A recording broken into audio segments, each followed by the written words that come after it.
하나님은 성령님을 통해 빛을 비추십니다. 자, 오늘부터 누가복음의 말씀을 같이 살펴보겠습니다. 자, 마태의 이름이 뭐였죠? 여호와의 선물. 누구한테 썼어요? 유대인들한테 왕으로 오신, 선물로 오신 예수님에 대해서 유대인들에게 썼어요. 거기서 이제 제일 중요한 게 보면 가운데 천국에 대한 말씀이 있죠. 그래서 왕 대신 주님께서 어떻게 우리를 다스리고 계시나, 말씀으로 다스리신다, 이제 그런 얘기들을 하면서 마태가 증언을 했고요. 자, 두 번째, 마가는 무슨 뜻이죠? 망치라는 뜻인데 누구에게 썼어요? 로마인들, 권력을 잡은 자들에게 낮아져야 된다, 노예가 되고 종이 되고 섬겨야지 구원을 받는다. 충격적이죠. 망치로 한 대 얻어맞은 것 같잖아요, 그죠? 그래서 종으로 오신 예수님, 섬기러 오신 예수님 소개했습니다. 자, 오늘은 세 번째 시간인데, 자, 누가의 이름의 뜻은 빛을 비추다. 여러분, 빛으로 그냥 생각하시면 될 것 같아요. 누가라는 말은 빛을 비추다. 근데 누가는 이름이 벌써 히브리 이름이 아니잖아요, 그죠? 마가도 그렇지만 누가도 히브리 이름이 아니죠. 헬라인, 당시에 이방인입니다. 이방인이 이방인을 위해서 이제 쓴 거예요. 그래서 사람으로 오신 예수님, 이렇게 누가가 거기에 집중해서 낮은 자들, 헐벗은 자들, 가난한 자들, 소외된 자들에게 찾아오시는 인간 예수님, 그 어두운 곳에 빛을 비추시는 예수님, 그 예수님에 대해서 소개를 하고 있어요. 원래 제목은 카타라는 말은 뭐뭐에 의해라는 뜻이에요. 카타 루칸이란 말은 누가의 의해, 그러니까 누가 복음이란 말은 이후에 사람들이 쓴 말이고, 원래는 누가의 의해, 그러니까 쉽게 말하면 누가의 증언, 이게 더 와닿습니다. 자, 누가의 증언, 누가가 듣고 기록한 예수님에 대한 이야기예요. 그래서 빛나다. 누가에 대해서 3번 나오거든요. 그래서 사도 바울의 편지에 3번 나오는데, 사도 바울이 로마에 처음으로 갇혀 있을 때, 그 가택연금 했을 때 2번, 사랑받는 의사 누가와 데마도 여러분에게 안부를 전하고 누가도 안부를 전합니다. 나와 함께 일하는 사람입니다. 지금 감옥에서 2년 동안 갇혀 있을 때 편지를 썼어요. 골로새 교회랑 빌레몬에게 편지를 쓸 때 누가라고 썼는데, 자, 누가 앞에 사랑받는 뭐래요? 의사. 직업이 의사예요, 의사. 그럼 의사는 뭐가 보이겠어요? 이렇게 예수님이 하신 표적을 볼 때 뭐가 보이겠어요? 의사니까 그 사람의 병 같은 걸 잘 보일 거 아니에요. 그래서 상세하게 써놨어요, 그런 표현들을. 자, 그 다음에 나중에 순교하기 직전에 로마 감옥에 다시 갇혔을 때 누가만 나와 함께 있다, 마가를 데리고 와라, 그런 얘기를 하고 있죠. 그래서 누가가 끝까지 사도 바울과 같이 있었던 사람인 것 같고요. 사도 바울이 감옥에 있을 때, 그럴 때 글을 쓴 것 같아요. 아, 이거 내가 기록에 남겨야겠다. 그래가지고 누가복음을 쓰고 나중에 사도행전도 이제 쓰게 돼요. 자, 근데 여기 사도행전에 보시면은 16장 10절에 보시면은 바울이 환상을 봤을 때 곧바로 우리는 마케도니아로 갔다. 우리라는 말은 뭐예요? 저자가 포함되어 있어요, 안 포함되어 있어요? 저자도 포함되어 있는 거예요. 그래서 사도 바울이 2번째로 전도여행을 다닐 때 신라랑 같이 여기 안디옥 교회에서 출발을 했어요. 안디옥 교회에서 선교사를 파송했잖아요. 그래서 다소로 가서 더베라, 루스드라에서 디모데를 만나가지고 디모데도 같이 가다가 저기 드로아가 바로 트로이예요. 들어봤죠? 트로이 전쟁, 목마 나오는데 거기 트로이에서 하나님이 유럽으로 가야 된다, 이쪽에서 하지 마라, 그래가지고 이제 배 타고 건너가게 되는데, 그때부터 갑자기 말이 우리가로 바뀌어요. 바울이 환상을 봤을 때 우리는 마케도니아로 떠나기를 힘썼다. 하나님이 우리를 부르셔서 좋은 소식을 전하게 하려고. 그래서 우리는 배로 트로이에서 떠났다, 이렇게 되어 있죠. 그 전까지는 그들이라고 되어 있고 바울이라고 되어 있는데, 이때부터는 우리가. 그러니까 이 저자가 트로이에서부터 이제 바울과 함께 한 거예요. 그래서 책을 2권 썼어요. 누가복음을 쓰고 사도행전을 썼는데, 사도행전에 보면 1장 1절에 보면 첫 번째 글에서 테오필로스님, 나는 예수님이 활동하고 가르치신 모든 것들에 관해 다루었습니다. 그것들은 예수님이 활동을 시작하신 때부터 위로 들려가신 날까지의 일들입니다. 이렇게 썼어요. 사도행전에 이렇게 썼으니까 그럼 첫 번째 글은 뭐겠어요? 누가복음이죠. 첫 번째는 누가복음이고 지금 사도행전도 썼다. 그래서 누가복음과 사도행전, 예수님에 대해서, 또 예수님 이후에 사도들의 실천, 그 사도행전이란 말이 좀 어렵죠. 원문은 실천들이에요. 그 예수님의 말씀을 실천한 거예요. 누가가 이 2권을 책을 쓰게 됩니다. 이런 구조들이 있어요. 뭐 복잡해 보이는데 딱 봐도 뭐가 중요한지 알겠죠? 어디가 중요해요? 가운데가 딱 봐도 중요하죠. 네, 가운데. 이제 설명 제가 드릴 건데, 자 여기 보면은 마태랑 마가랑 누가복음을 공관복음이라 그러고 요한복음만 따로 분류해요. 마태, 마가, 누가는 공관, 관점이 같다. 어떤 의미에서 관점이 같냐면은 갈릴리 사역 쭉 얘기하고 그 다음에 예루살렘으로 가는 얘기 쭉 얘기하고 그 다음에 예루살렘을 가서 십자가에 달려 돌아가셨다. 이렇게 딱 세 개로 구분져서 얘기를 해요. 갈릴리 사역, 길가에서 사역, 예루살렘 사역. 근데 실제로 예수님이 사역을 그렇게 하셨냐? 그렇진 않거든요. 왔다 갔다 했는데 이렇게 마태, 마가, 누가는 그렇게 정리를 했어요. 근데 뭐가 제일 중요하냐면은 누가복음은 여기가 제일 중요해요.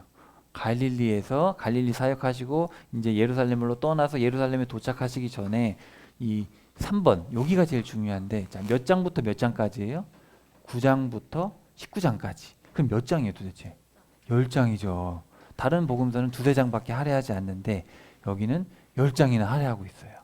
엄청나게 중요한 얘기들 하고 있겠죠. 마가복음은 어디부터 시작했죠? 세례부터 시작했어요. 세례. 기억나세요? 마가복음은. 근데 누가는 예수님이 태어난 것부터 성장하는 것까지 다 써놨어요. 그렇게 얘기하고 갈릴리 얘기하고 그 다음에 여기 3번 하고 그 다음에 마지막 일주일 그 다음에 부활승천인데, 누가가 가장 강조하고 싶은 부분은 바로 이 부분이에요. 이 부분. 핑크빛으로 된 거 보이시죠? 여기 요한복음의 기록인데 요한복음은 다 기록을 해놨어요. 예수님께서 예루살렘에 가셨던 AD 27년, AD 28년, 또 AD 26년의 이야기를 다 써놨는데 마태, 마가, 누가는 그걸 기록하지 않아요. 않고 그냥 갈릴리 사역을 몰아서 갈릴리에서 있었던 일만 이렇게 몰아서 합니다. 근데 나중에 요한복음을 제일 늦게 썼는데 요한이 보니까 이 부분들을 중요한 부분들을 안 썼다. 그리고 요한은 관점 달라요. 그래서 요한은 이 부분들을 아주 상세하게 써놨고 이런 부분들은 축소해서 써놨죠. 자, 그래서 이런 구조로 되어 있는데 여기 보시면은 처음에는 성령님에 대한 얘기를 많이 하고 있어요. 그 전까지는 그냥 성령님에 대해서 잠깐 등장하셨는데 누가는 대놓고 성령님이 하셨다 그런 얘기를 4장에 걸쳐서 하고 있어요. 그 다음에 두 번째 갈릴리 사역을 하는데 예수님이 기도하셨다는 얘기를 계속합니다. 이것도 뭔가 관심이 거기 있는 거죠. 그리고 나중에 이 부분을 자세히 살펴보겠지만 한 3주 걸쳐 봐야 될 것 같은데 결국 가운데서 무슨 말씀을 하시냐면 구원의 길은 좁다라는 얘기예요. 좁다. 그 다음에 여기서는 계속해서 가르치시는 얘기를 합니다. 그래서 이 누가복음의 특징을 보면 성령님, 기도, 구원, 그 다음에 가르침, 말씀 이렇게 정리를 하면 될 것 같아요. 이게 누가의 관심인 거예요. 누가가 이런 데 관심을 가지고 했다. 자, 이 가운데 부분이 얼마나 복잡하냐면은 근데 뭐 여러분이 보통 그냥 우리가 쭉 읽잖아요. 쭉 읽으면 이게 구조가 절대 들어오지 않는데 구조가 어떻게 되어 있냐면은 여기서부터 시작을 해요. 제자를 부르시는 것부터 시작을 해서 쭉 갔다가 여기서 뭐를 하냐면은 좁은 문으로 들어가라. 좁은 문으로 들어가는 사람이 별로 없는데 닫히면 못 들어간다. 좁은 문이다. 그렇게 구원에 대한 얘기를 하시면서 다시 돌아가는데 참 재밌는 게 했던 얘기에 대한 부연 설명이에요.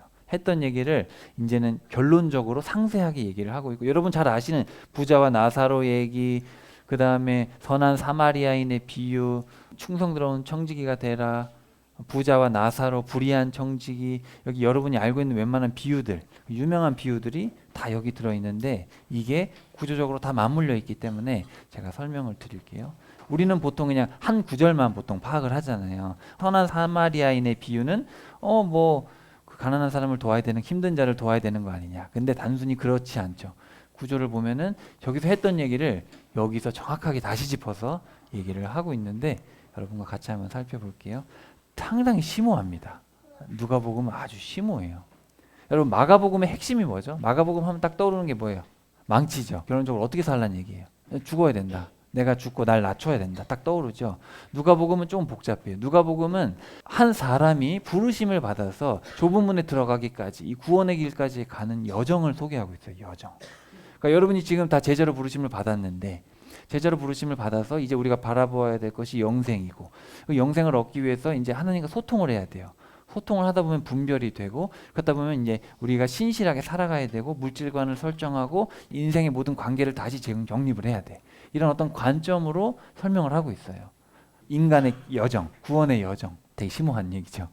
예수님께서 그 갈릴리를 떠나서 예루살렘으로 가시는 그 여정, 그 길의 여정 속에서 구원의 여정을 설명하고 있어요. 좀 어렵게 들리시겠지만 차근차근 설명을 듣고 여러분 곱씹어 보시면 다 이해하실 수 있을 겁니다. 누가는 자, 성경 저자들 중에 유일한 이방인이고 독자도 이방인이고 가장 수준 높은 그리스어를 쓰고 있어요. 이 사람은 그리스인이니까, 헬라인이니까, 그죠? 그리고 의사다 보니까 아주 섬세합니다. 의사잖아요, 직업이. 그러니까 또 이 사람도 역사에 관심이 많아요. 그러니까 여기 누가복음 읽어보면은 그 당시에 왕은 누구였고 통치자는 누구였고 뭐 그런 얘기를 상세하게 써놨어요.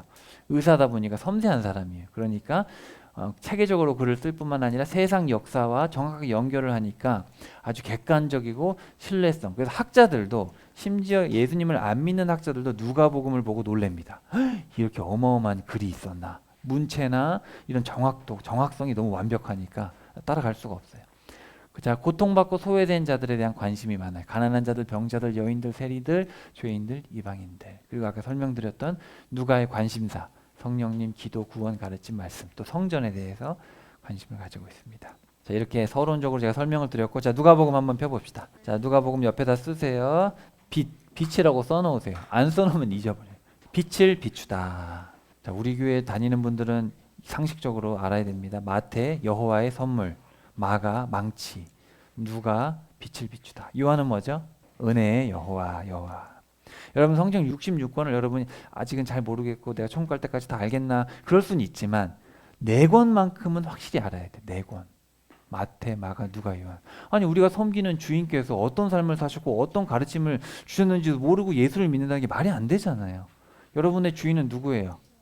예수님이에요. 엄마 아빠가 아니에요. 엄마 아빠는 잠깐 돌봐주는 분이에요. 잠깐. 엄마 아빠는 여러분 주인이 아니에요. 우리 어른들도 여러분의 주인은 예수님이시죠. 절대 직장 상사도 아니고 아파트도 아니고 아닙니다. 자, 한번 읽어볼게요. 자, 우리 가운데 이루어 놓으신 일들. 자, 일들에다 동그라미 쳐봅시다. 우리 가운데 이루어 놓으신 일들에 대한 이야기를 엮어내려고 많은 사람들이 손을 댔습니다. 예수님에 대해서 많은 사람이 글을 썼다는 거예요. 처음부터 직접 본 사람들과 사도들이죠. 사도들. 그리고 말씀에 시중꾼 된 말씀에 종이 된 사람들이 우리에게 전해준 꼭 그대로 말입니다. 그런데 나도 시작 전부터 모든 것을 꼼꼼히 따라가 봤다. 밑줄 쳐봅시다. 시작부터 모든 것을 꼼꼼히 살펴봤다. 그러니까 당시에 예수님에 대해서 글을 쓴 사람들이 많았어요. 그거를 이 누가가 다 종합을 해가지고 다 정리해서 역사적 순서대로 다 기록을 해본 거예요. 존귀하신 테오필로스님, 어르신을 위해 차근차근 써 보내기로 마음먹었습니다. 어르신께서 들어서 배운 말씀들이 확실한 것임을 제대로 알게 해드리려는 것입니다. 누가복음하고 사도행전은 받는 사람이 분명해요. 누구예요? 테오필로스라는 사람한테 예수님과 사도들에 대한 이야기를 더 분명히 알게 해주기 위해서 썼다. 쓴 목적이 분명하죠. 여기 자 프라그마라고 보이시죠? 우리 가운데 이루어 놓으신 일들, 저 일들이란 말이 자 저기 보시면 행위나 일이나 사건인데 이걸 히브리어는 뭐냐면 다바르입니다. 자 다바르가 뭐냐면 말씀이에요. 말씀. 근데 말씀이 곧 사건이에요. 이 히브리어 다바르란 말은 말씀도 되고 사건이 되고 예수께서 말씀하시면 하나님이 말씀하시면 그게 뭐예요? 사건이죠. 빛이 있으라 뭐가 있어요? 말만 했는데 빛이 생겨요. 사건이에요. 하나님의 말씀은 말로 끝나는 게 아니라 말이 곧 현실이에요. 이해되셨죠? 그래서 우리 가운데 이루어 놓으신 일들이라고 번역할 수도 있지만 또 뭐예요? 우리 가운데 이루어 놓으신 말씀들에 대한 이야기. 그렇죠? 그 말씀이 곧 사건이니까. 그러니까 여러분이 지금 하나님의 말씀을 배운다는 것은 어마어마한 일이죠. 어마어마한 일이에요. 자, 그래서 시작부터 꼼꼼히 살펴봤다. 이 테오필로스가 실존이냐 실존인물이 아니냐 몰라요. 근데 어떤 학자들은 왜냐하면 이름의 뜻이 테오라는 말은 하나님이고 필로스란 말은 사랑하는 또는 친구라는 뜻이에요. 그러니까 하나님을 사랑하는 모든 사람들에게 이 편지를 쓴다. 그렇게 해석하는 학자들도 있어요. 이름이 그러니까 이거를 그냥 어떤 실존인물이 아니라 가상인물로 해서 이렇게 썼다.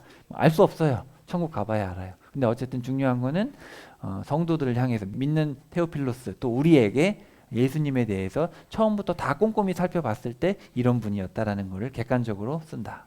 자, 그래서 이제 하나하나 살펴보겠습니다. 첫 번째 1장부터 4장은 예수님께서 사역을 본격적으로 시작하시기 전까지 시험 받으시는 데까지인데 오늘 여기까지만 살펴볼 거예요. 근데 여기에 성령님께서 이 모든 것을 하셨다는 얘기를 누가가 계속해서 하고 있습니다. 그래서 성령님이 나왔을 때는 여러분 동그라미를 쳐가면서 한번 읽어봅시다.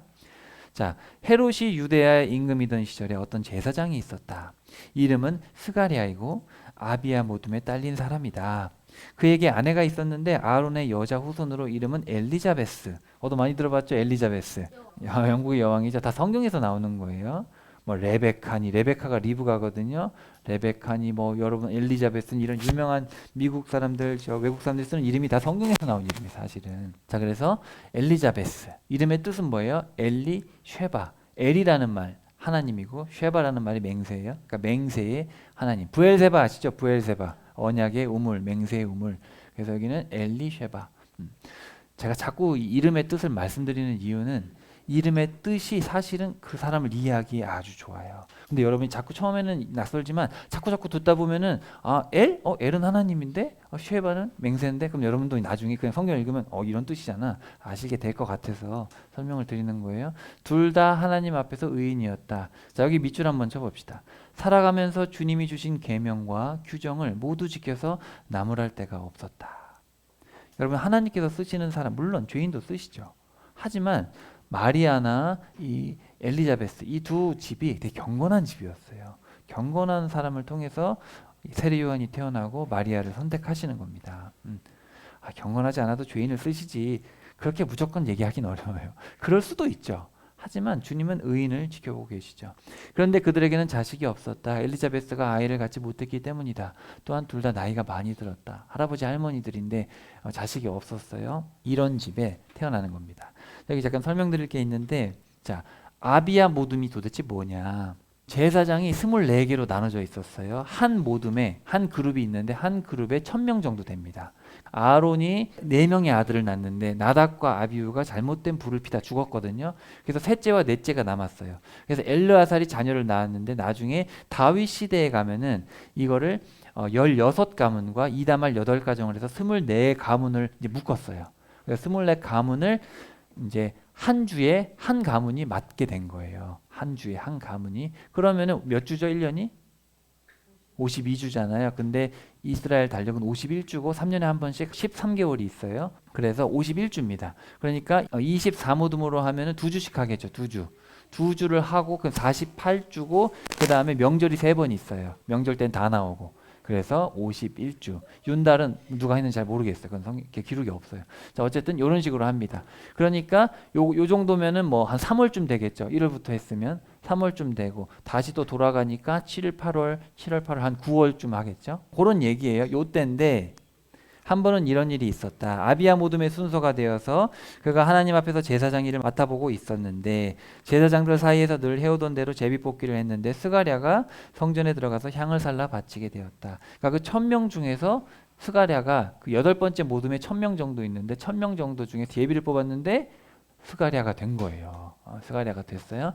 그가 향을 바치는 시간에 백성이 모두 무리를 지어 바깥에서 기도하고 있었다. 기도에 관심이 많아요. 그런데 주님의 천사가 그에게 나타나서 향 피우는 제단 오른쪽에 있었다. 스가랴가 보고서 겁에 질렸다. 두려움이 그를 덮쳤다. 천사가 스가랴한테 말했다. 스가랴 두려워하지 마세요. 그대의 매달리는 기도를 귀담아 들어 주셨으니까요. 그대의 아내 엘리자베스가 아들을 낳을 겁니다. 그러면 그 이름을 요한 은혜의 여호와라고 하세요. 그 아들이 그대에게 기쁨과 큰 즐거움이 될 겁니다. 그가 태어나면 많은 사람이 기뻐할 겁니다. 그가 주님 앞에서 훌륭하게 될 테니까요. 포도주와 맥주를 절대로 마시지 않을 겁니다. 이미 엄마 뱃속에서부터 자 동그라미 쳐봅시다. 성령으로 가득 찰 겁니다. 성령님으로 가득 찰 겁니다. 이 성령님에 관심이 많아요. 저 맥주라고 번역된 말은 곡물이나 과일주입니다. 과일주. 맥주는 보리잖아요, 그죠? 근데 뭐 정확하게 딱 맥주로 번역하기는 어렵고 어쨌든 곡물주고 저거는 포도주고. 네. 어쨌든 독주, 다른 성경엔 독주로 되어 있죠. 어쨌든 술을 알코올이 들어있는 걸 먹지 않을 거다. 많은 이스라엘 사람들이 그들의 주 하나님께로 돌아오게 할 겁니다. 그는 엘리야의 영과 능력으로 주님보다 앞서와서 부모, 아버지의 마음을 자식에게로 돌아오게 할 겁니다. 말씀을 듣지 않는 사람들, 원문에 보면 불순종하는 자들을 의인들의 지혜, 의인들의 생각으로 돌아오게 할 겁니다. 주님을 위해 갖추어진 백성을 준비해 둘 겁니다. 스가랴가 천사한테 말했다. 그걸 무엇으로 알겠습니까? 제 자신은 늙었고 아내도 나이가 많이 들었습니다. 할머니 할아버지가 아기를 낳을 수 없잖아요, 그죠? 말라기에 보면은 보라, 내가 너에게 엘리야 예언자를 보내겠다. 크고 무서운 날이 닥치기 전에 올 것이고 부모들의 마음이 자식들에게 돌아오고 자식들의 마음을 부모에게 돌아오기로 할 것이다. 말라기에서 이런 얘기를 했는데 그 말씀이 지금 성취가 된 거예요. 엘리야의 영과 능력으로 주님 앞에 돌아오게 하겠다. 그렇죠? 그래서 엘리야를 보내겠다고 했는데 그 엘리야가 누군 거예요? 실제로는 세례 요한인 거예요. 그래서 세례 요한이 태어난다. 지금 계속 예고를 하고 계시죠? 천사가 그에게 대답했다. 나는 가브리엘이다. 가브리엘이라는 말은 하나님의 강한 자라는 뜻이에요. 하나님을 섬기고 있다. 하나님 앞에 서 있다. 그대한테 말해주라고 나를 보내셨다. 좋은 소식을 그대에게 알려주라고. 자, 그대는 이런 일이 일어날 때까지 아무 소리를 내지 못하고 말도 못할 겁니다. 내 말을 믿지 않았기 때문이지요. 그때가 되면 이루어질 내 말을요. 그러는 사이에 백성은 스가랴를 기다리고 있었다. 그가 성전에서 시간을 오래 끄는 것을 이상하게 여기고 있었다. 스가랴가 아기를 낳을 거라 그랬는데 못 믿은 거예요. 할아버지 할머니인데 우리가 어떻게 아기를 낳습니까? 네가 못 믿었기 때문에 태어날 때까지 말을 못할 것이다. 마침내 스가랴가 나왔지만 백성에게 말을 할 수 없었다. 그들은 스가랴가 성전에서 환상을 보았다는 것을 알아차렸다. 스가랴는 백성에게 몸짓만 하고 계속 말을 못하는 채로 지냈다. 그는 제사장으로 섬기는 날수를 다 채우고 떠나 자기 집으로 갔다. 이런 날들이 지난 뒤에 그의 아내 엘리자베스가 아이를 가져 5개월 동안 나다니지 않았다. 그리고 이렇게 말했다. 주님이 살펴봐 주신 날에 나에게 이렇게 해주셔서 사람들이 흉볼거리를 내게서 없애주셨다. 누가의 관심이 어디 있다 그랬어요? 미천한 자들한테 있다고 말씀드렸는데 당시에 아기를 낳지 못하는 여인은 아주 불행한 사람이었어요. 아기도 못 낳는 왜 여기 손가락질 했단 말이죠. 근데 이 아기를 낳지 못하는 할머니에게 아기를 낳게 해주셨다. 여러분 그 기쁨이 클까요 안 클까요? 어마어마하겠죠. 그런 지금 얘기를 하고 있는 거예요. 자, 6째 달에 천사 가브리엘을 하나님이 갈릴레아의 도시로 보내셨다. 그곳은 나사렛이었다. 어떤 처녀한테로 보내셨는데 그 이름은 요셉인 남자와 약혼한 여자였다. 요셉은 다윗 집안의 사람이었다. 그 처녀의 이름은 마리아였다. 여러분 마리아가 미리암이에요. 미리암이 마리아가 된 거예요.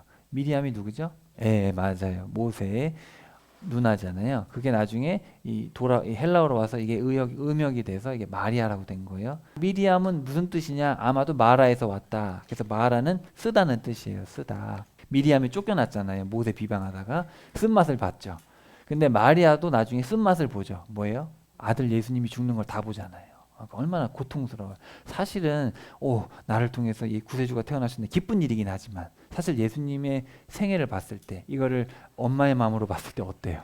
피눈물 나죠. 천사가 집 안으로 들어가서 마리아한테 말했다. 안녕하세요. 특별히 사랑받는 마리아. 주님이 그대와 함께 하십니다. 그대는 여자들 가운데 복받은 사람입니다. 여기 TR이라고 제가 써놓은 것은 다른 사본입니다. 다른 사본에는 그렇게 써 있어요. 마리아는 이 말에 몹시 어리둥절하여 이런 인사말이 무슨 뜻인지 두루 생각해보고 있었다. 그러자 천사가 말했다. 두려워하지 마세요 마리아. 하나님이 그대에게 특별한 사랑, 은혜를 베푸셨어요. 자, 그대는 아이를 가져 아들을 낳을 겁니다. 이름을 예수, 구원하시는 여호와라고 하세요. 이 예수는 크게 될 것이고 더없이 높으신 분의 아들이라 불릴 겁니다. 주 하나님이 그의 조상 다윗의 임금 자리를 그에게 주실 것입니다. 그래서 예수는 야곱의 집을 영원히 임금으로 다스릴 것이고 그의 왕권은 끝이 없을 겁니다. 마리아가 천사한테 물었다. 어떻게 이런 일이 일어나겠습니까? 제가 남자를 알지 못하는데요. 천사가 대답했다. 동그라미 쳐봅시다. 성령님이 그대 위에 내려오시고 더없이 높으신 분의 능력이 그대를 휘덮을 겁니다. 그래서 태어날 아기도 거룩합니다. 하나님의 아들이라 불릴 겁니다. 성령께서 다 하신다. 보세요. 그대의 친척 엘리자베스는 늙은 나이에도 아들을 가졌어요. 아이를 갖지 못한다고 하던 여자가 가진 지 6개월째입니다. 말씀하시고서 못하실 일이 하나님께는 하나도 없기 때문입니다. 마리아가 말했다. 예, 저는 주님의 종입니다. 여종입니다. 당신의 말씀대로 저에게 이루어지기를 바랍니다. 그러자 천사가 마리아한테서 떠나갔다. 이 즈음 마리아가 일어나서 서둘러 산지에 있는 유다의 도시로 갔다. 스가랴의 집에 들어가서 엘리자베스에게 인사말을 건넸다. 엘리자베스가 마리아에게 인사말을 들었을 때 아이가 뱃속에서 힘차게 놀았고 엘리자베스는 성령으로 가득해졌다. 세례 요한이 막 뱃속에서 힘차게 뛰어놀았나 봐요. 예수님이 오시네 그랬나 봐요. 그러면서 성령님으로 가득 찼다. 엘리자베스가 찬양을 합니다. 그대는 여자들 가운데 복받은 사람. 그대 뱃속의 아이도 복받은 아이. 아, 어떻게 된 일인가. 내 주님의 어머니가 나한테 오시다니. 보세요. 그대의 인사말 소리가 내 귀에 들렸을 때 아이가 내 뱃속에서 큰 즐거움으로 힘차게 놀았어요. 행복합니다. 주님이 말씀해 주신 것들이 이루어질 것이라 믿는 여자는요. 또 마리아가 찬양을 합니다. 높여드리네. 내 혼이 주님을 기뻐 뛰었네. 내 영이 내 구원자 하나님을 생각하며 주님의 종인 나의 낮음을 굽어 살피셨기 때문이네. 아, 이제부터 나를 복되다고 할 것이네. 나를 행복하다 할 것이네. 모든 세대가 나에게 큰 일들을 해주셨네. 능력의 하나님, 거룩하네. 그분의 이름은, 그분의 한결같은 사랑은 대대로 이어지네. 그분을 두려워하는 사람들에게로 그분의 발로 힘을 드러내 보이셨네. 마음속으로 분수에 넘치게 생각하는 사람들을 흩어버리셨네. 권력진 사람들을 그 자리에서 끌어내리시고 낮은 사람들을 들어올리셨네. 굶주린 사람들을 좋은 것으로 배불리 먹여주셨고 부자들을 빈손으로 되돌려 보내셨네. 그분의 막일꾼 이스라엘을 도우셔서 한결같은 사랑을 잊지 않으셨네. 우리 조상들한테 말씀해 주신 대로였네. 영원히 아브라함과 그의 후손을 위해서였네. 마리아가 엘리자베스 집에서 3개월쯤 같이 있다가 자기 집으로 돌아왔다. 자, 이 마리아의 찬양에도 보면은 낮은 자들을 높이시고 높은 자들을 낮추시는 이런 얘기들을 계속 하고 있죠. 누가가 거기에 초점을 맞춰서 계속 증언을 하고 있는 거예요. 높은 자들을 낮추시고 낮은 자들을 높이시는 분. 아이 낳을 때가 차서 엘리자베스가 아들을 낳았다. 이웃 사람들과 친척들이 주님이 엘리자베스에게 한결같은 사랑을 크게 베푸셨다는 것을 듣고서 그와 함께 기뻐했다. 8일째 되는 날이었다. 그들이 아이에게 할례를 시행하러 왔는데 아버지의 이름을 따서 스가랴라고 부르려고 했다. 아이 엄마가 말리며 말했다. 안 돼요. 요한이라고 해야 돼요. 그들이 아이 엄마한테 말했다. 아니, 고대 친척 가운데 이 이름을 쓴 사람이 없어요. 한편 그들이 아이 아빠에게 아이 이름이 무엇이라고 하려는지 몸짓으로 물어보았다. 그러자 스가랴가 글씨판을 달라고 해서 아이의 이름은 요한이라고 썼다. 모두가 놀라워했다. 곧장 그의 입이 열렸고 혀가 풀어졌다. 그래서 그는 말하며 하나님을 찬양하기 시작했다. 이웃 사람들 모두에게 두려움이 생겼고 유대야 온 산지에 이 모든 일이 사람들 입에 오르내렸다. 이 레마라는 말은 말이라고 번역되기도 하고 일이라고 번역되기도 합니다. 말이 곧 일이니까요. 자, 들은 사람들이 모두 그것을 마음에 두고서 이 아이가 과연 무엇이 될까 하고 말했다. 주님의 손이 그와 함께 있었기 때문이다. 아이의 아버지 스가랴가 성령으로 가득 차서 예언했다. 찬양 받으시기를 주님 곧 이스라엘의 하나님은 주님의 백성을 굽어 보시고 풀어주셨기 때문이다. 아주 길어요. 여기 스가랴의 찬양이 깁니다. 우리를 위하여 구원, 자 동그라미 쳐봅시다. 우리를 위하여 구원의 뿔을 일으키셨네. 주님이 부르시는 종 다윗의 집에서 아주 오래전부터 주님의 거룩한 예언자들의 입을 빌려 말씀하셨던 대로였네. 우리의 원수들과 우리를 미워하는 모든 사람들의 손에서 구원해 주겠다고 하셨지. 그렇게 우리 조상들에게 한결같은 사랑을 베푸시고 우리의 거룩한 언약을 기억해 주셨네. 우리에게 해주시기를 우리의 조상 아브라함한테 하신 굳은 약속을 원수들의 손에서 건져내어 두려움 없이 예배하도록 해주겠다고 하셨네. 우리의 한평생 주님 앞에서 거룩하고 올바르게 예배하도록. 그리고 애야, 더없이 높으신 분의 예언자가 될 거야. 먼저 나가서 주님 앞에서 그분의 길을 닦을 거니까. 그분의 백성에게 구원의 지식을 알려줄 거니까. 그들이 죄 용서받아 얻는 구원 말이야. 한결같은 사랑을 베푸시는 우리 주님, 우리 하나님의 애타는 마음 때문이지.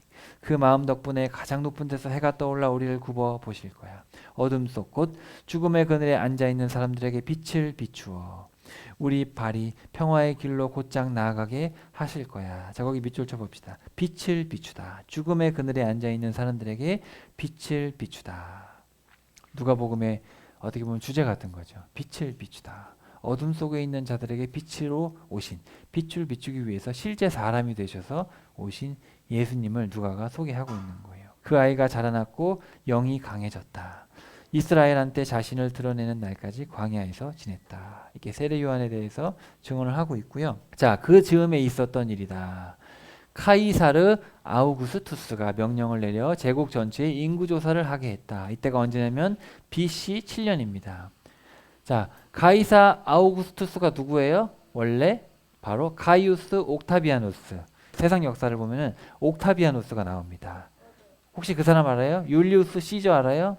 많이 들어봤죠? 유명한 사람이에요. 양아들? 네, 양아들이죠. 아들이 없었어요. 양아들인데 율리우스 시저가 이제 강을 건널 때 주사위는 던져졌다. 내가 군대를 이끌고 저희 가면 반역인데 근데 들어갔어요. 들어가서 로마가 이제 사실은 왕정이 돼버렸죠. 왕은 아니지만 공화정이지만 율리우스 시저가 권력이 너무 센 거예요. 그러다가 이제 율리우스 시저가 2명 더 데리고 같이 이제 삼두 정치를 하다가 피살을 당하고 암살당하고 그다음에 나중에 이 아들이었던 양아들이었던 옥타비아누스도 이제 왕은 없으니까 사실 로마는 공화정이기 때문에 그래서 2명을 데리고 같이 하다가 둘 다 죽고 나중에 이제 왕이 됩니다. 사실은 왕이에요. 황제가 되는 거예요. 자, 바로 그때예요. 그때 인구 조사를 해라. 이 인구 조사는 키레니우스가 시리아를 다스리게 된 뒤로 처음 한 것이었다. 그래서 모두가 인구 총조사를 받으러 갔다. 저마다 자기의 고향 도시로 갔다. 키레니우스가 시리아를 다스린 게 언제냐면 AD 6년 7년경입니다. 원래 총독이 된 거는 키레니우스가 인구조사를 할 때 예수님이 태어난 건데 인구조사는 14년에 한 번씩 합니다. 그럼 AD 7년에 한 번 했어요. 사도행전에 보면은 AD 7년에 인구조사를 했거든요. 누가도 알고 있습니다. 그러면 BC 7년에 뭐 했느냐? BC 7년에 구레뇨가 총독으로 가긴 갔는데 총독이 두 종류가 있어요. 하나는 황제 직송 파송이 있고 하나는 원로원이 임명하는 게 있어요. 그러니까 로마는 황제가 다스리는 게 아니라 누가 다스려요? 황제가 있기는 있는데 공화정이 있는 거예요. 공화당이 있어. 그러니까 의원들 눈치를 또 봐야 되는 거예요. 그래서 실제로 이제 정치는 원래 원로원에서 하는 건데 여기서 보낸 사람이 안티파토르라는 거고 헤게모니오는 다른 거예요. 황제가 직속으로 급하게 이렇게 파견을 하는 거예요. 실제적으로는 권리가 더 세죠. 여기가 정식이니까. 하지만 여기엔 또 뭐가 있겠어요. 약간 황제가 보내는 특권이 있는 거예요. 근데 당시에 총독이었던 바루스가 제대로 못했어요. 이 사람에 대해서 알아보면은 이 사람이 문제가 많았어요. 그러니까 아우구스투스 옥타비아누스가 누구를 보냈냐면은 구레뇨를 보낸 겁니다. 구레뇨를 보내서 인구조사해라. 그래서 그때 7년, 6년 그때쯤에 인구조사를 한 거예요. 제가 이렇게 자세하게 하는 이유는 이때 아니면 또 언제 하겠나. 그리고 역사에 관심 있는 분들도 있고 이런 것들이 사실은 성경의 공격거리가 되거든요. 근데 전혀 그렇지 않아요. 그러니까 그거는 사실은 관점의 차이죠. 성경을 무시하고 싶은 사람들은 꼭 이쪽으로 가고 성경을 옳다고 보는 분들은 또 이렇게 또 해석할 수가 있는 거예요. 요셉도 갈릴레아의 도시 나사렛에서 유대아에 있는 다윗의 도시로 올라갔다. 그곳은 베들레헴이라고 했다. 베들레헴은 해발 777m에 있는 산꼭대기예요. 자, 요셉이 다윗 집안의 사람으로 다윗의 후손이었기 때문이다. 인구 조사를 받으러 아내 마리아와 함께 갔는데 마리아는 그와 약혼한 사이로 임신 중이었다. 그들이 거기 있는 동안에 마리아가 아이 낳을 날이 다 되었다. 자, 여기만 읽어보면 마리아가 가다가 애가 나온 거예요? 거기 있다가 애가 나온 거예요? 거기 있다가 애가 나온 거예요. 갑자기 말 타고 거기 가다가 애가 나올 것 같아. 어떡하죠? 그래 빨리빨리 후다닥 가가지고 빈방 없어요. 그게 아니고 그럼 요셉이 나쁜 놈이지. 그죠? 그게 아니고 요셉이 일찍 데리고 가가지고 낙이 타고 가서 있다가 아기를 낳았다. 마리아가 아들을 낳았다. 첫 아이였다. 아이를 포대기에 싸서 나귀 구유에 눕혀놓았다. 그들에게 묵을 곳 바로 카탈루마가 없었기 때문이다. 여기 한번 보세요. 당시에는 뭐 여러 가지 학설이 있는데 어쨌든 간에 동물들하고 같이 살았어요. 동물들이 이렇게 가족들이기 때문에 그리고 밖에 놔두면 다 훔쳐가니까 이렇게 가축들이 이렇게 있어요. 요거 뭐예요? 말이 아니죠. 뭐예요? 낙이죠. 말은 없어요. 여러분 해발 777m에 말 타고 갈 수 있겠어요? 말 절벽에서 떨어집니다. 나귀를 타고 가야 돼. 나귀. 그래서 베들레헴이 777m라는 걸 말씀드렸던 이유는 말은 전쟁용으로 평지에서 쓰는 거죠. 그죠? 나귀. 이렇게 있고 여기 이제 구유가 이렇게 있죠. 구유가 있고 그리고 좀 있는 집들은 이렇게 또 객실이 또 따로 있었어요. 근데 없는 집도 사실은 여기 보면 2층을 이제 사랑방이라고 해가지고 큰 집이 저게 생활하는 공간인데 여관이라는 단어는 따로 있어요. 선한 사마리아인이 강도망난 사람을 데리고 갔잖아요. 어디로 데려갔어요? 여관으로 데려갔죠. 그 여관은 여관이 맞아요. 베들레헴에는 여관이 없어요. 거기 시골이라서. 사랑방. 그 사랑방은 뭐냐면은 바로 손님들을 왔을 때 이렇게 하는 이런 방이죠. 객실이 아니에요. 자, 바로 여기에 사람들이 많은 거. 인구조사하러 친척들이 막 와 있으니까 여기 없었어요. 그래서 아기를 어디 눕혀놨대요? 구유에. 아기를 낳을 때는 어디서 낳았어요? 낳을 때는 다 비켜줬겠죠. 다 사랑방에서 낳겠죠. 야, 거기 가서 거기서 나. 지금 사랑방에 사람 꽉 찼어. 애는 거기서 낳아야지. 그러겠어요? 그건 아니잖아요. 아기는 여기서 편하게 낳겠죠. 편하게 다 엄마들이 와가지고 다 잘 낳고 근데 이제 그렇다고 아기를 계속 여기 둘 수는 없으니까 사람이 많으니까 이제 아기를 여기 살며시 올려놨다. 이해되셨죠? 그러니까 사실은 여러분이 알고 있는 빈방업소 그 연극 같은 거 아시죠? 그런 건 사실은 이제 극적으로 연출된 거고 실제로 역사는 전혀 그렇지 않죠. 예수님의 탄생을 극적으로 만들고 싶어하는 사람들의 마음이고 실제로 성경적으로 봤을 때는 그렇게 보이지 않고 요셉 나쁜 놈이지 그러면은 미리 갔어야지. 예, 아내가 아기가 태어났는데 미리 갔어야지 그잖아요, 그죠? 당시 베들레헴 촌락 가옥 대부분의 단칸방 가옥인데 여유가 좀 있는 집은 이렇게 다락방을 만들었다. 다락방이 아니죠. 사실은 2층 방이에요. 이렇게 있었다. 자 그리고 왜 구유냐? 왜 나귀의 구유라고 제가 말씀드렸죠? 나귀는 주인의 구유가 아니면 밥을 먹지 않아요. 나귀는. 그러니까 다른 사람 밥통 적대 먹지 않아요. 내 밥통, 내 주인이 준 내 밥통에 있는 내 밥만 먹는단 말이에요. 사실은 그게 예수님께서 거기 누워져 있다는 얘기는 되게 순종을 하는 거죠. 바로 그 지역의 목자들이 들판에서 지내며 밤에도 자기들의 양떼를 지키고 있었다. 여러분 목자들이 어디 있대요? 목자들이 눈 오는데 양칠 수 있어요 없어요? 12월 25일에 양치면 다 죽겠죠. 목자도 죽고 양도 죽고 그죠? 12월이 아니죠. 언제예요? 목자들이 양을 치는 거는 양력 4월에서 9월. 종교력으로 하면은 히브리 달력으로 하면 1월 달부터 6월 7월까지. 그러니까 봄과 여름에. 그러니까 예수님이 태어난 거는 절대 겨울이 될 수 없죠. 예수님은 이렇게 봄이나 가을에. 그래서 어떤 분들은 보통 어떻게 하냐면 나팔절에 태어나셨을 것이다. 나팔절은 9월, 10월이거든요. 나팔절, 나팔 불 때 태어나시지 않았겠나. 그리고 나팔 불 때 다시 오시지 않겠나. 그래서 9월과 10월에 긴장하고 있어야 된다. 예수님 오셔서. 뭐 그런 분들도 있어요. 어쨌든. 자, 그런데 주님의 천사가 그들에게 불쑥 나타났다. 그리고 주님의 영광이 그들을 둘러 비쳤다. 큰 두려움에 빠졌다. 원문에 보면 포베오 포보스 메가스. 큰 두려움의 두려움. 그러니까 엄청 두려운 거죠. 여러분 갑자기 천사가 나타나면은 안 그래요. 안 그래. 천사나 하나님이 나타났을 때 사람들 다 꼬꾸라졌어요. 무서워가지고. 그게 정상이에요. 그 천사가 그들에게 말했다. 두려워하지 마세요. 내가 그들에게 좋은 소식을 알립니다. 온 백성에게 큰 기쁨이 될 소식입니다. 그대들을 위해 오늘 구원자가 태어나셨어요. 구원에 대해서 관심이 있죠. 그리스도 주님이요. 다윗의 도시에서요. 그대들에게 징표가 될 겁니다. 포대기에 쌓여서 구유에 누워있는 가난하게를 찾아낼 겁니다. 갑자기 그 천사와 함께 하늘에 큰 군대가 나타나서 하나님을 찬양하며 말했다. 영광 더없이 높은 곳에서 하나님께, 땅 위에는 평화, 하나님이 좋게 보시는 사람들 가운데. 또 다른 사본에 보면 땅 위에는 평화, 사람들 가운데는 은혜. 이게 같은 단어인데 이게 문법적으로 조금 달라서 그런 거예요. 그래서 하나님께는 영광, 땅에는 평화, 그리고 사람들 가운데는 은혜. 이렇게 그 TR 공인 본문에서는 그렇게 번역을 해놨고, 또 다른 우리가 지금 쓰고 있는 번역에서는 하나님이 좋게 보시는 사람들 가운데는 평화 이렇게 해놨어요. 뭔가 느낌은 약간 공인 본문이 더 와닿죠. 영광, 평화, 은혜 약간 이렇게 와닿을 수 있겠습니다. 저는 그게 더 맞는 것 같아요. 약간 단어가 같은데 이 격이 달라요. 천사들이 목자들을 떠나 하늘로 올라가고 나서 목자들이 서로 말했다. 그러면 베들레헴으로 얼른 가서 일어난 일을 봅시다. 주님이 우리에게 알려주신 일을요. 그리고 서둘러 가서 마리아와 요셉과 구유에 누긴 갓난아기를 찾아냈다. 그리고 목자들이 보고는 아이를 두고 천사들이 해준 말을 그들에게 알려주었다. 들은 사람들은 모두 목자들이 자기들한테 해준 말을 놀라워했다. 한편 마리아는 이 말을 곰곰이 생각하며 마음속에 담아두었다. 여성들은 기억을 잘하잖아요. 그렇죠? 여성들은 정말 기억을 잘해. 저것 좀 잊어버렸으면 좋겠는데 저것도 다 기억하고 있더라고요. 여자들은. 근데 남성들은 잘 잊어버리죠. 마리아는 이걸 다 기억해 놨다가, 요셉은 일찍 죽었거든요. 마리아는 이걸 다 기억해 뒀다가 나중에 누가한테 알려줬겠죠.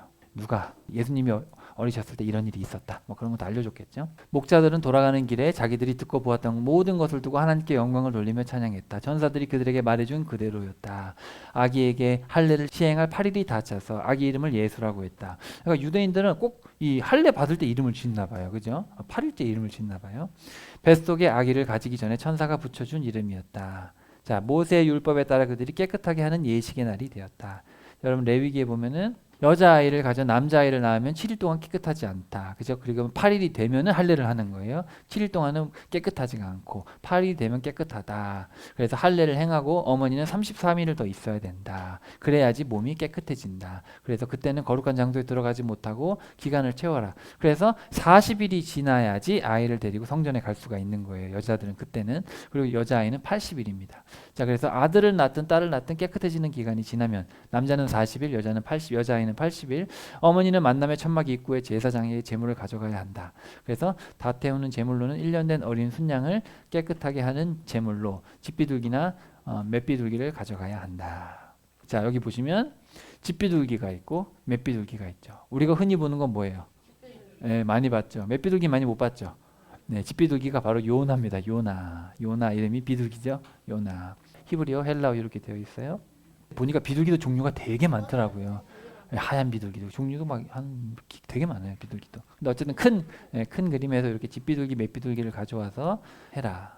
1년 된 어린 순양 그리고 집비둘기 새끼나 맷비둘기를 가져와서 드려라. 그래서 이제 한 거예요. 이제 40일이 지나가지고 예루살렘으로 올라간 거예요. 베들레헴에 있다가 자 엄마 몸에서 태어난 처음 남자아이는 주님께 거룩한 것이라고 할 것이다. 적혀 있는 대로 한 것이다. 그래서 맷비둘기 한 쌍, 집비둘기 새끼 2마리를 희생제물로 드렸다. 자 근데 예루살렘에 어떤 사람이 있었냐면 시므온이라는 사람이 있었어요.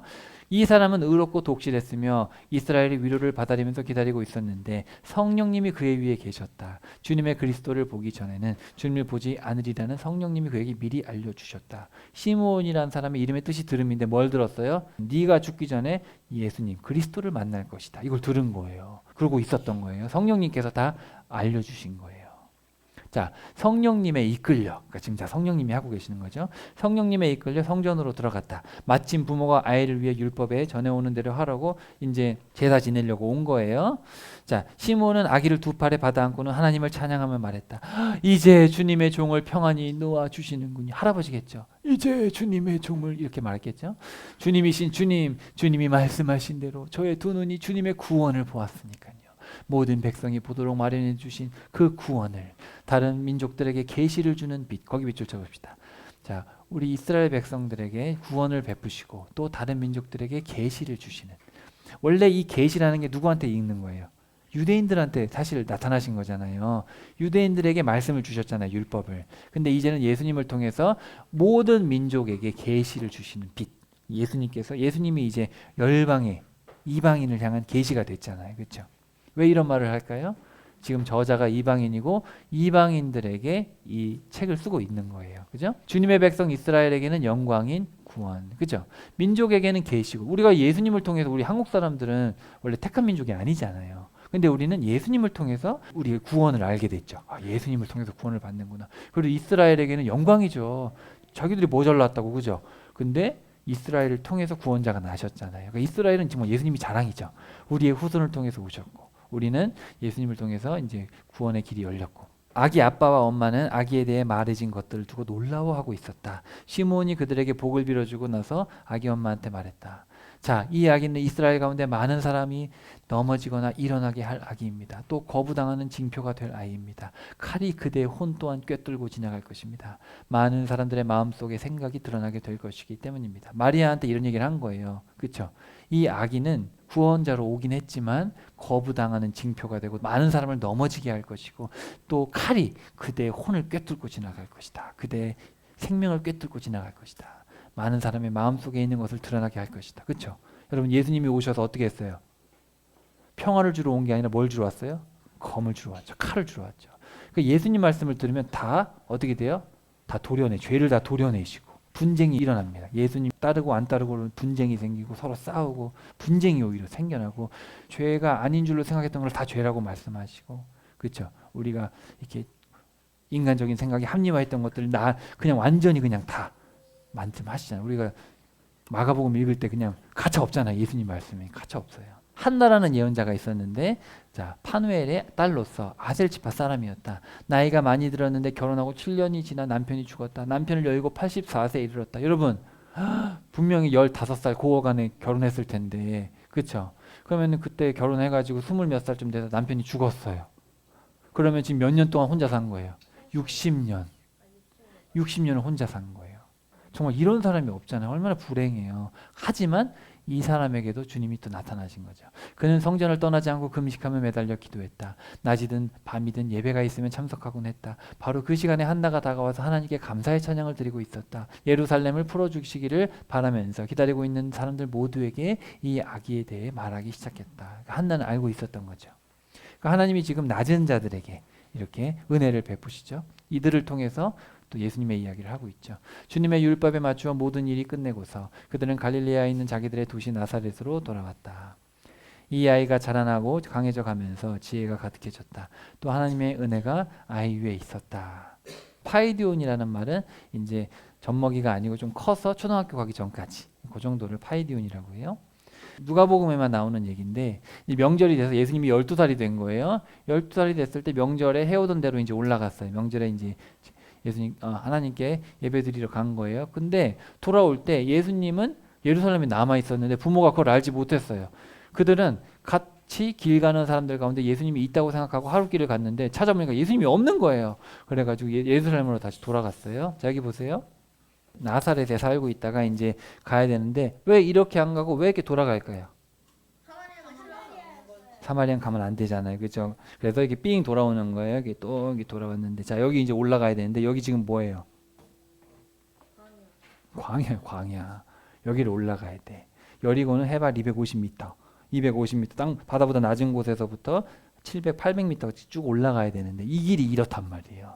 그리고 여기 되게 좁대요. 그래서 거의 줄 서서 가야지 같이 못 간대요. 한 줄로 쭉 서서 이 길을 이제 가시는 거예요. 그래서 앞에는 남자들, 뒤에는 성인 남자들이 가고 가운데는 이제 노약자들과 어린이들이 간 거예요. 중간에. 근데 갈 때는 그렇게 예수님하고 같이 간 예수님이 중간에 있었는데 올 때는 예수님이 어디 있었을까?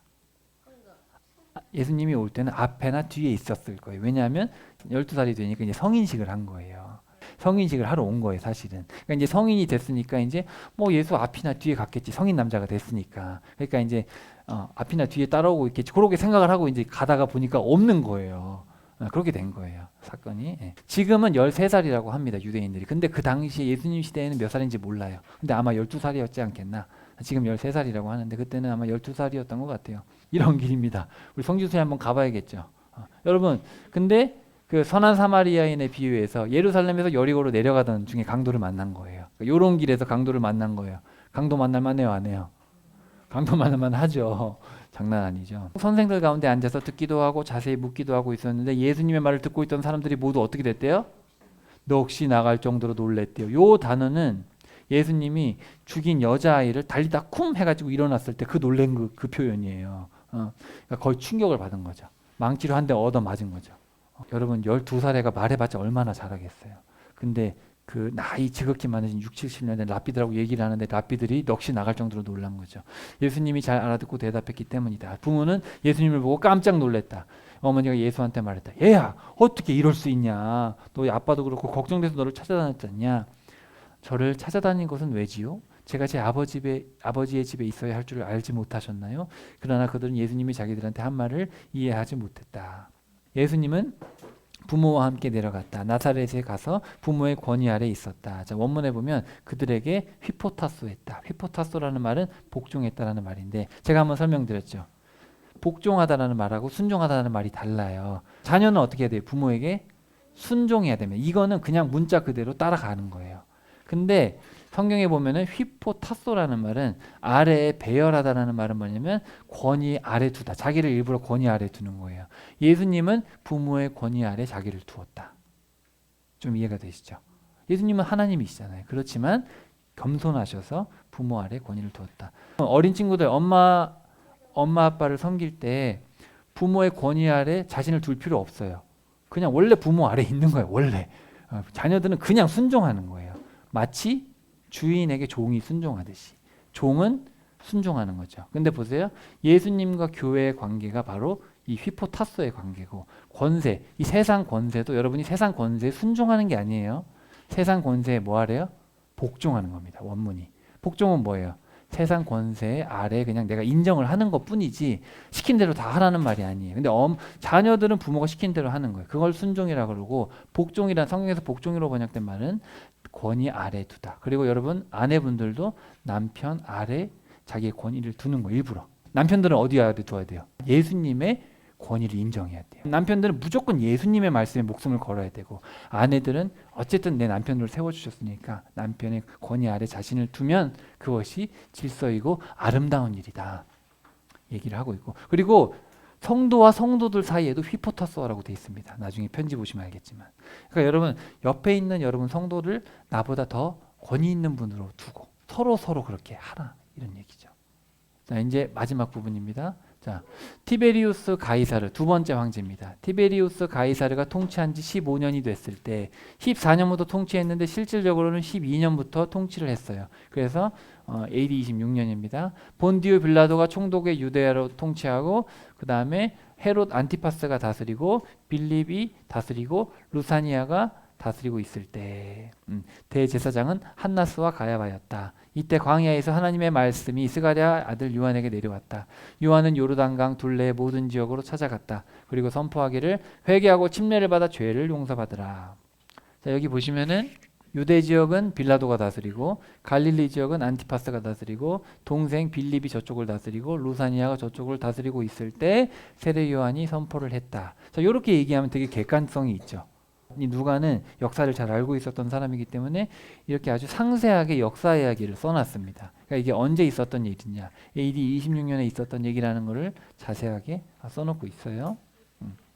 이 일은 예언자의 말씀, 이사야의 말씀에 써있던 대로였다. 광야에서 외치는 이의 소리다. 너희는 닦으라 주님의 길을, 곧게 만들어라 주님 걸으신 좁은 길을. 모든 골짜기는 메워지고 모든 산과 언덕은 낮아질 것이다. 구부러진 곳은 곧게 되고 울퉁불퉁한 곳은 평평한 길이 될 것이다. 모든 생명체가 하나님의 구원을 볼 것이다. 그러면서 이제 요한이 자기한테 오는 사람들한테 이 독사의 자식들아, 누가 당신들에게 경고하여 알려주었소. 머지않아 닥칠 심판을 피해 달아나라고.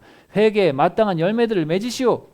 아브라함이 우리 조상이다 라고 속으로 말도 꺼내지 마시오. 당신들에게 말합니다. 하나님은 이 돌들로도 아브라함의 자손을 일어나게 하실 수 있어. 사실 이미 도끼가 나무들 뿌리에 놓여 있어. 그러므로 어떤 나무든 좋은 열매를 맺지 않으면 찍어 풀에 던져버리실 것이오. 근데 누가복음에만 나오는 내용인데 무리들이 말했다. 그럼 우리가 뭘 해야 됩니까? 통옷 2벌 있는 사람은 없는 사람에게 나누어 주어야 합니다. 먹을 것 있는 사람도 그렇게 나누어 주어야 됩니다. 또 세리들이 왔어요. 세금업자들이 와서 우리는 뭘 해야 됩니까? 당신들이 거두라고 한 것보다 조금도 더 걷지 마세요. 이만큼 거두라고 했으면 이만큼만 거두면 되지. 더 받아가지고 불이한 이득을 챙기지 마시오. 또 군인들도 왔어요. 우리는 뭘 해야 됩니까? 아무한테서도 폭력으로 빼앗지 말고 을러대어 빼앗지도 마시오. 당신들이 받는 보수에 만족하시오. 여기서 무슨 얘기예요 이거? 나눠주세요. 먹을 것 없는 사람들 보살피세요. 그리고 더 걷지 마세요. 폭력을 행하지 마세요. 이거 다 뭐 하라는 얘기예요? 우리가 성경에서 가장 중요한 단어 2가지. 정의와 공의를 행하십시오. 그 얘기를 하는 거죠. 사랑을 베풀고 그리고 법대로 하시고 더 받지 말고 군인은 군인의 복무를 다 하고 만족하고 베풀고 정의와 공의를 행하십시오. 그러니까 여러분 성경은 똑같아요. 구약이나 신약이나 똑같아. 정의와 공의를 행하십시오. 백성들은 이제 기대에 찬 거죠. 이야, 요한이 그리스도가 아닐까? 나는 물론 여러분에게 침례를 주지만 나보다 더 힘 있는 분이 오십니다. 나는 그분의 샌들끈을 풀어드릴 만하지도 못합니다. 그거 노예들이 하는 건데 난 그것도 못해요. 그러나 그분은 여러분에게 침례를 주실 것입니다. 뭐와 뭐로요? 성령과 불로 여러분에게 세례를 베푸실 겁니다. 그분 손에는 까부르는 갈퀴가 있습니다. 갈퀴. 그래서 자신의 타작마당을 말끔하게 하고 알맹이는 광에 모아두시려는 것입니다. 그러니까 심판자로 오신다는 거죠. 쭉정이는 꺼지지 않는 불에 싹 태워버리실 겁니다. 요한은 많은 말로 백성들을 잘 타이드며 좋은 소식을 알렸다. 그런데 갈릴레아의 통치자 안티파스죠. 헤롯 안티파스를 두고는 그의 형제의 아내 헤로디아와 관련된 문제를 들추어 꾸짖었다. 동생의 아내를 취했기 때문에 그러면 안 된다. 그렇게 얘기를 해서 감옥에 가둬버리죠. 백성이 모두 침례를 받을 때 예수님도 침례를 받으시고 자 동그라미 쳐봅시다. 기도하고 계셨다. 자, 이런 표현들은 여기만 나와요. 예수님께서 기도하고 계셨다. 그때 하늘이 열렸다. 성령님이 비둘기처럼 몸의 형태로 예수님 위로 내려오셨다. 하늘에서 소리가 났다. 너야말로 사랑하는 내 아들이다. 난 네가 좋다. 여러분 성령님이 영이시니까 눈에 보여요 안 보여요? 안 보이니까 일부러 성령님이 비둘기 같은 형태로 내려오신 거예요. 누구 보라고?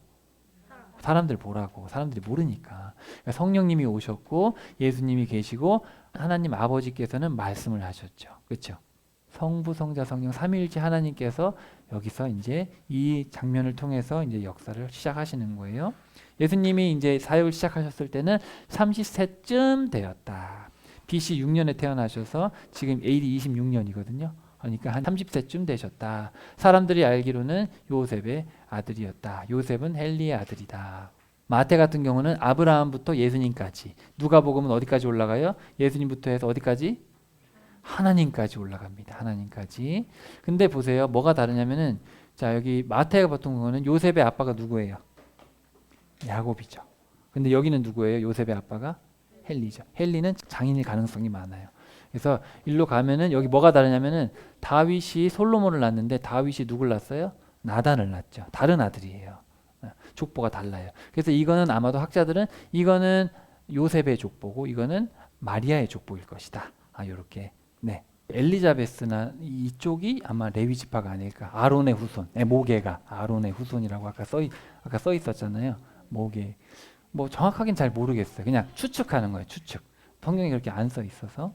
그래서 어쨌든 그런 족보가 있고, 자, 여기서는 근데 가이난이라는 사람이 나옵니다. 가이난. 바로 셈이 아르박삿을 낳고 아르박삿이 살라를 낳는데 여기 가이난이 들어있어요. 근데 구약 성경에는 없거든요.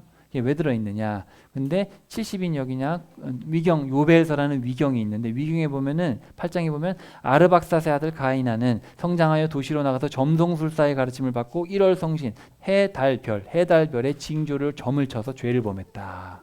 그러니까 이 가이난이 너무 악한 거예요. 너무 악해서 족보에서 빼버렸다.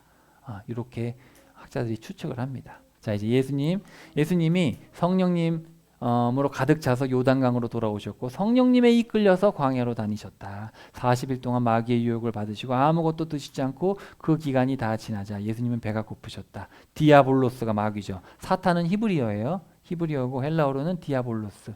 그대가 하나님의 아들이면 이 돌들에게 말해서 빵이 되게 해보시오. 성경에 이렇게 적혀 있다. 사람이 빵으로만 사는 것이 아니다. 그러자 마귀가 세상의 모든 위대한 것들을 다 보여주면서 그대에게 이 모든 권한과 영광을 주겠소. 그것이 나에게 넘어와 있고 내가 주고 싶은 사람에게 그것을 주기 때문이요. 맞아요, 틀려요? 맞아요. 왜 맞아요? 그렇죠. 마귀가 세상의 왕이죠. 마귀가 세상의 왕이에요. 그러므로 바로 그대가 내 앞에서 엎드려 절하면 그것이 다 그대 것이 될 것이요. 예수님이 맞받아치시죠. 성경에 이렇게 적혀 있다. 너는 주만 곧 너희 하나님께 엎드려 절해야 한다. 그분만을 섬겨야 한다. 그러자 마귀가 예수님을 예루살렘으로 이끌어가서 성전 꼭대기에 서게 하신 다음에 그대가 하나님의 아들이면 여기서 몸을 아래로 던져보시오. 성경에 이렇게 써 있어요. 주님의 천사들에게 주님이 그대를 위해 명령하셔서 그대를 지키게 할 것이다. 또 적혀 있죠. 천사들이 손바닥 위로 그대를 들어올려 그대의 발이 돌에 부딪히지 않게 할 것이다. 시편 91편의 말씀을 마귀가 인용을 해가지고 꼬시고 있어요. 이런 말씀이 있다. 주님 곧 너희 하나님을 함부로 시험하지 마라. 유혹하는 일을 다 끝마치고 마귀가 예수님에게서 물러나 적절한 때를 기다렸다. 마태복음에 보면 이게 두 번째입니다. 그리고 바뀌었어요. 두 번째, 세 번째가 바뀌었어요. 그래서 마태복음에 보면 돌을 빵을 되게 해라. 성전에서 뛰어내려라. 그 다음에 모든 걸 보여주면서 나한테 절해라. 근데 누가는 이걸 거꾸로 썼죠. 그래서 학자들은 왜 거꾸로 썼느냐. 누가는 성전에 좀 관심이 많아요. 성전에. 그래서 성전을 일부러 뒤에 배치했다라고 추측합니다. 저도 몰라요. 천국 가서 한번 물어봐야겠어요. 자, 어쨌든 근데 우리가 왜 창세기에 보면은 선악과를 봤을 때 뭐라 그래요? 먹음직도 하고 또 보암직도 하고 또 지혜를 줄 만큼 탐스럽다. 그리고 요한일서에 보면 세상에 있는 것들을 사랑하지 마라. 세상에 있는 모든 것이 뭐예요? 몸의 욕심, 눈의 욕심, 살림살이 떠벌리기다. 이생의 자랑이라고 번역되어 있는데 원문을 보면 이 번역이 더 좋아요. 살림살이 떠벌리는 거. 소파 좋은 거 샀네. 막 그런 거 자랑하잖아요. 이번에 차 바꿨네. 이야. 막 그런 거 있잖아요. 근데 여러분 제가 요한일서를 되게 좋아하는데 요한일서를 꼭 집에서 많이 읽어보세요. 요한일서를 읽으면 대충 사기 쉽지 않습니다. 요한일서는 정말 적나라하게 얘기하는데 사랑을 행해야 되고 세상에 있는 모든 것이 하나님에게서 온 것이 아니다. 이렇게 노골적으로 얘기합니다. 세상에 있는 모든 것이 몸의 욕심, 눈의 욕심, 삶의 자랑, 떠벌리기다. 근데 잘 생각해 보면은 우리가 하는 생각과 대화 이런 것들이 사실 여기 거의 다 들어있어요. 정말로. 이게 정말 그래요. 잘 분별해 보세요. 내가 하는 생각, 내가 하는 염려, 내가 하는 말, 내가 사람들하고 주고받는 이야기가 다 여기 들어있다니까. 그러면 이게 아버지의 사랑이 아니래요. 노골적으로 쓰고 있어요. 자, 그래서 물질 관계, 인간 관계, 하나님 관계에서 승리를 하시게 된 거죠. 이렇게 성령님을 통해서 예고하시고 선포하시고 인도하시고 준비하시고 예수님이 행하실 모든 일들을 성령께서 하셨고, 그럼 우리는 뭐 해야 돼요? 그러면 사람들은 뭐 했을까? 이렇게 성령께서 다 준비하시니까 뭐 했을까? 사람들은. 여러분 우리 천국 가면 뭐 할까요? 성령께서 우리 삶에 행하시는 일들을 보면서 우리는 사실 뭐가 나와요? 찬양밖에 할 게 없어요. 내가 뭘 한 게 없어. 혹시 여러분 중에서 노력해서 믿게 된 분이 있어요? 나는 정말 죽으라고 노력해서 예수님을 마음에 영접하게 됐다. 그런 분 있어요? 없잖아요. 어느 순간 누군가한테 들었죠. 부모가 됐든 친구가 됐든 누군가한테 복음을 듣게 돼서 그게 갑자기 나도 믿어지게 되는 거예요. 갑자기 믿어지게 되고 성경이 읽고 싶고 갑자기 내가 자랑하던 내 눈이 보고 싶고 내 몸이 원하고 살림살이 떠벌리고 싶었던 게 갑자기 싫어졌어. 갑자기 싫어져요. 그냥 나도 모르게 싫어져. 그게 싫어지고 갑자기 영생을 소망하게 되고 나도 모르게 갑자기 예수님께 칭찬받고 싶은 일만 하고 싶어지는 막 욕구가 내 안에 있어. 이게 어디서 나왔지? 찬양을 하게 될 수밖에 없다. 혹시 아직 내 마음에 그런 게 없다. 그럼 좀 생각을 해봐야 돼요. 내 믿음이 진짜냐 이게. 이 내가 종교생활 하고 있는 거냐, 이 내 마음속에 주체할 수 없는 이 기쁨과 열망이 샘솟냐. 여러분 잘 생각을 해봐야 돼요. 신앙은 억지로 할 수 없어요. 내 마음에 나도 모르게 막 이런 찬양이 나오고 살고 싶은 욕구가 생기고 세상 것들이 막 배설물같이 보여야 돼. 사도 바울은 거룩한 분이니까 위대한 분이니까 세상 걸 배설물로 여기지 나는 배설물같이 안 보이는데 어떡하지? 그게 아니고 정말 그렇게 돼야 돼요. 여러분 하나도 못 가져갑니다. 자, 그래서 성령님께서 어떤 일을 하시느냐, 나도 직접 아버지께 요청할 겁니다. 예수님 말씀이에요. 아버지께서 다른 보혜사를 그들에게 주실 겁니다. 그리하여 그분이 그들과 영원히 함께 계시게 될 겁니다. 그분은 진리의 영이십니다. 세상은 그 영을 맞아들일 수 없어요. 세상이 그 영을 알아보지도 알지도 못하기 때문입니다. 하지만 바로 그대들은 그 영을 압니다. 여러분 성령님을 알고 계세요? 네. 세상은 자답게도 성령님을 모릅니다. 몰라요.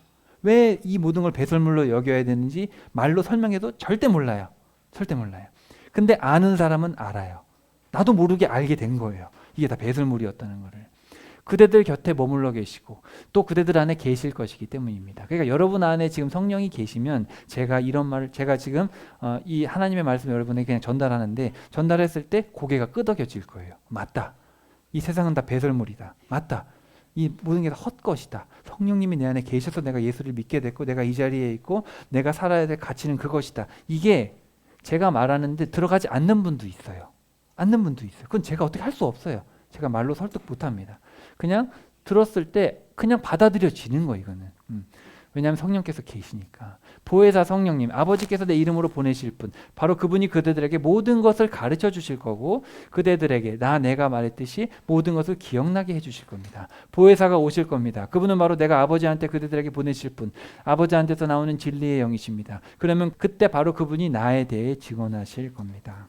내가 떠나지 않으면 보혜사가 그대들한테 오시지 않을 겁니다. 그러나 내가 가면 그분을 그대들한테 보낼 겁니다. 그분이 오시면 죄에 대해서, 정의에 대해서, 원래 원문에 봤을 때 공의에 가까워요. 죄에 대해서, 공의에 대해서, 심판에, 정의에 대해서 세상의 잘못을 들추어 내실 겁니다. 죄에 대해서라고 하면 나를 믿지 않는 것입니다. 여러분 예수님을 믿지 않는 게 죄인데 그걸 몰라요 사람들이.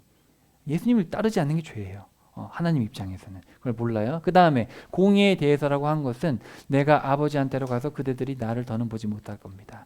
예수님께서 십자가에 지시고 올라갔기 때문에 완전한 공의를 이루셨죠. 그래서 예수님 덕분에 하나님의 마음이 시원케 된 거예요. 사실은 예수님이 이게 좀 말이 좀 어려운데 굳이 쉽게 설명하자면 그런 거예요. 예수님께서 하나님 앞으로 올라가셨기 때문에 이제 하나님의 마음에 그 불같은 심판의 그 분노가 이제 수그러드는 거예요. 예수님께서 죄값을 다 치러주셨기 때문에. 그래서 예수님이 이제 아버지와 함께 하시기 때문에 하나님께서 근데 그걸 사람들이 모른다는 거죠. 그래서 그거에 대해서 얘기를 할 것이다. 그 다음에 심판에 대해서라고 한 것은 세상의 지배자가 심판을 받았기 때문이다. 그러니까 이제 벌써 예수님의 십자가를 통해서 마귀가 정죄를 받은 거죠. 이제 죄의 값을 치르신 거예요. 예수님께서. 이제 마귀는 지옥 갈 일만 남은 거예요. 이런 것들에 대해서 이제 말씀을 하시는 거죠. 성령께서. 그러니까 여러분 안에 성령님이 계시면 어떻게 돼요? 이런 것들을 알게 된다는 거예요. 예수님의 십자가의 의미가 무엇인지, 죄가 무엇인지, 왜 예수님을 따르지 않으면 안 되는지를 알게 된다는 거죠. 어제 우리가 답사를 갔잖아요. 여러분 66명, 애기들이 몇 명이에요? 20몇 명이 다 애기들이었잖아요. 그 애기들이 왜 죽었어요? 왜 목숨을 걸었을까? 예수님께. 성령께서 그들 안에 계시니까 안 거예요. 예수님을 믿지 않는 게 죄고 정의가 뭔지 공의가 뭔지를 알았던 거죠. 그러나 지금은 그대들이 감당할 수 없어요. 진리의 영이 오시면 길잡이가 되어 그대들을 온갖 진리로 이끌을 겁니다. 그분은 스스로 말하지 않고 무엇이든지 듣는 것을 말씀하실 테니까요. 닥쳐올 일을 그들에게 알려주실 겁니다. 바로 그분이 나를 영광스럽게 하실 겁니다. 나의 것을 받아서 그들에게 알려주실 것이기 때문입니다. 제가 너무 자주 보여드리지만 자주 봐야 됩니다. 자, 여기쯤 오신 분도 계시고 여기 있는 분들도 계시고 여러분은 반드시 죽습니다. 명심해야 돼요. 죽어요. 죽는 날이 반드시 옵니다. 그러면 준비를 해야 돼요. 죽으면 끝이 아니라 어디로 가야 돼 우리는? 천국 가야 되잖아요. 근데 예수님 오시지 않으면 우리는 살아서 가진 않아요. 죽은 거죠. 죽었다 갑니다. 이거는 반드시 옵니다. 근데 문제는 뭐예요? 언제 갈지 아무도 몰라요. 어릴 때 갈 수도 있어요. 그럼 몰라요. 그러니까 사실은 우리가 뭐 아까 찬양도 우리가 부르잖아요. 오늘도 천국을 준비하며 하잖아요. 빈말이 아니에요. 여러분 천국을 준비해야 돼요. 나중에 은퇴해가지고 준비하지 뭐 지금 일해야 되는데 바쁘다. 차도 사야 되고 집도 사야 되고 아파트 사야 되는 천국을 언제 준비하나. 그런 게 아니고 지금 당장. 그게 진짜 믿음 아니에요? 보세요. 우리 마가복음 할 때 어떻게 했어요? 예수님 따르는 길이 레드카펫 같지만 사실은 뭐예요? 십자가의 길이잖아요. 그렇죠? 그리고 정말 예수님 믿는 길이 쉽지 않습니다. 근데 그 길이 가장 값지다는 걸 우리가 알고 있잖아요. 그죠? 근데 이걸 우리 힘으로 못 해요. 이렇게 할 수 있는 건 누가 도와줘야 돼? 성령님이 우리 안에 계시면 이 길이 기쁨의 길이 될 수 있다니까요. 그리고 성령님께서 우리에게 뭘 알려주세요? 예수님 오신다. 예수님 오시면 우리는 물론 예수님 오실 때가 다 되면 우리 이제 예배드리다가 불타 죽을 수도 있어요. 알 수 없어요. 그럴 수 있어요. 그렇지만 우리는 나중에 죽어도 어떻게 돼요? 예수님 오시면 호련히 새로운 몸을 입고 다 하늘로 올라가죠. 근데 이 사람들은 다 어떻게 돼요? 이 사람들은 나중에 책에 기록된 대로 다 떨어집니다. 이거는 공상도 아니고 이거는 뭐 교리도 아니고 현실이 현실. 만약에 여러분 이게 안 믿어지면 좀 더 생각을 해봐야죠. 이건 현실인데 이게 와닿지 않는 거예요. 그래서 이게 와닿으려면 성경을 계속 읽어야 됩니다. 목사 설교 듣고 일주일 동안 성경을 한 번도 안 읽으면 절대로 말씀대로 살 수가 없어요. 성경을 매일 읽어야 됩니다. 심지어 매일이 아니에요. 성경에 보면 뭐라고 되어 있죠? 누워 있을 때, 걸어갈 때, 여행 갈 때 다 계속 말씀을 대하라고 했잖아요. 자, 그래서 우리의 삶을 비추시는 성령님, 그렇죠? 여러분 성경 말씀을 붙들고 말씀은 내 발의 등불입니다. 주님의 말씀은 또 내 길의 빛입니다. 그렇죠? 제가 이렇게 강하게 말씀드리는 이유는 저는 그런 책임을 맡았기 때문에 하는 거고 여러분 일상의 삶까지 제가 어떻게 통제할 수는 없어요. 해도 안 되고. 그렇지만 이 시간을 통해서 우리가 좀 이 믿음에 대한 확신을 가지고 언젠가는 우리가 누웠을 때도 말씀을 보겠지가 아니라 지금 당장 누울 때도 성경 보고 일어날 때도 보고 가다가 우리 핸드폰으로 보통 뭐 봐요? 오늘 정치 뉴스 한번 보고 스포츠 뉴스 보고 손흥민이 뭐 했나 그런 거 보지 말고 이제는 말씀 보고 최대한 말씀을 봐서 그렇게만 봐도 살기 쉽지 않은데 그죠? 그래서 그렇게 할 수 있으면 좋겠습니다. 자, 따라해 봅시다. 하나님은 성령님을 통해 빛을 비추십니다. 성령 하나님은 말씀으로 인도하시며 말씀을 통해서 일하십니다. 우리가 말씀을 통해서 우리 천국 가는 그날까지 부단히 이 믿음의 길을 기쁨으로 걸어가도록 천국 가서 다 만나야 되잖아요. 그죠? 천국 가서 만나서 우리 있었던 일들 같이 나누면서 영원한 행복을 누릴 수 있기를 간절히 축복합니다.